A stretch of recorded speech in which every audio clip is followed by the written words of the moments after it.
और वहीं अलवर नगर निगम की लचर कार्यप्रणाली और भ्रष्टाचार को लेकर पार्षदों सहित अन्य वर्गों ने आक्रोश जाहिर किया है। लोगों का कहना है कि अतिक्रमण, आवारा पशु और गंदगी की समस्याएं दूर नहीं हो पा रही। दूसरी ओर भ्रष्टाचार के उदाहरण सामने आ रहे हैं। एसीबी द्वारा हाल में दर्ज केस भी इसका एक नमूना है।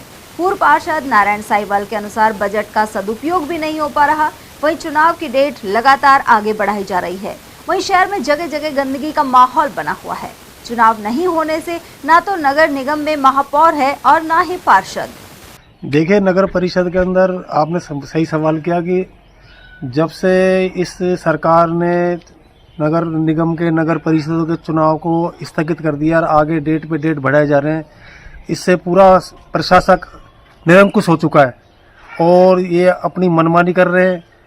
और जहां इन लोगों को लाभ मिल रहा है वहां ये उस पैसे बजट का पैसे का बहुत दुरुपयोग कर रहे हैं। अब कोई कहने वाला सुनने वाला है नहीं, तो इसलिए सफाई व्यवस्था देख लीजिएगा, एक एक वार्ड के अंदर 2-2, 3-3 आदमी आ रहे हैं, जबकि आते थे 8-10 आदमी आते थे।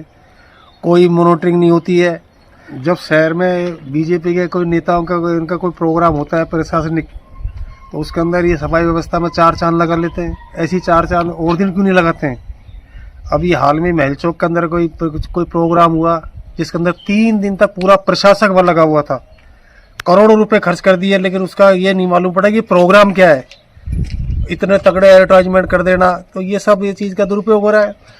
तो जब तक कि नगर निगम के अंदर चुनाव नहीं होंगे तब तक व्यवस्था नहीं सुनेगी। अब सुनने करने वाले आप ये देखें, पूरे शहर के अंदर सड़कें खराब पड़ी हैं, क्रॉसिंग खराब पड़ी हैं, जो पब्लिक आ नहीं जा नहीं सकती है।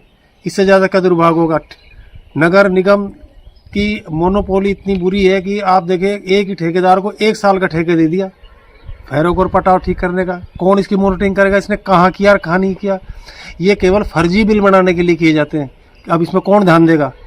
साल भर का आपने ठेका दे दिया तो कहीं एक आध 2 जी कर देगा। किस्तों में रनिंग बिल लेते हैं।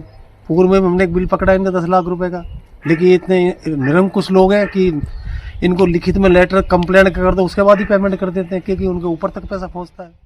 वहीं समाज सेवी प्रेमचंद जैन ने बताया कि अलवर शहर के हालात खस्ता हैं। स्वच्छता में बढ़िया रैंक मिलने के दावे किए जाते हैं, लेकिन अधिकतर जगह सफाई बदइंतजामी मौजूद है। इसके अलावा नगर निगम में भ्रष्टाचार के उदाहरण सामने आ रहे हैं।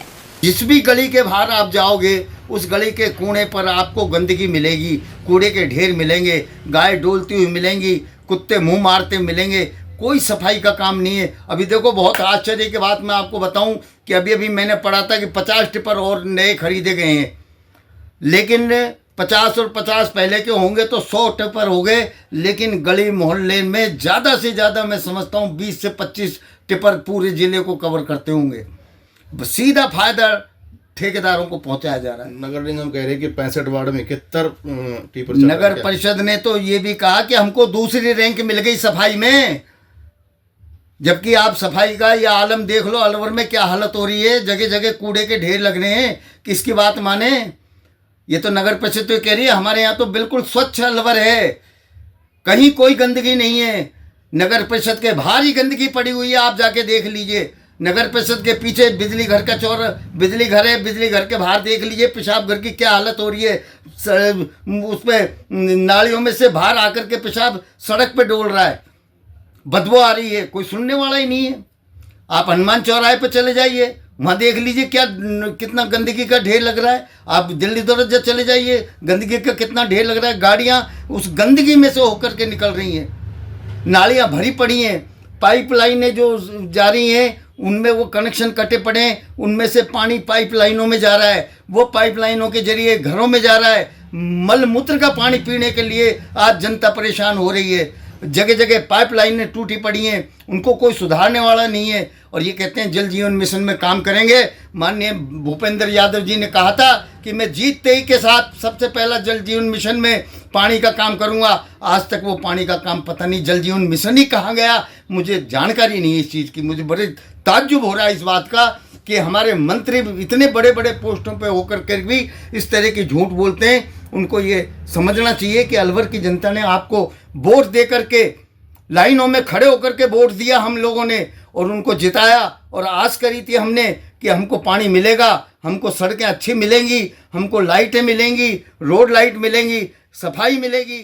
कुल मिलाकर मौजूदा स्थिति को लेकर आक्रोश सामने आ रहा है।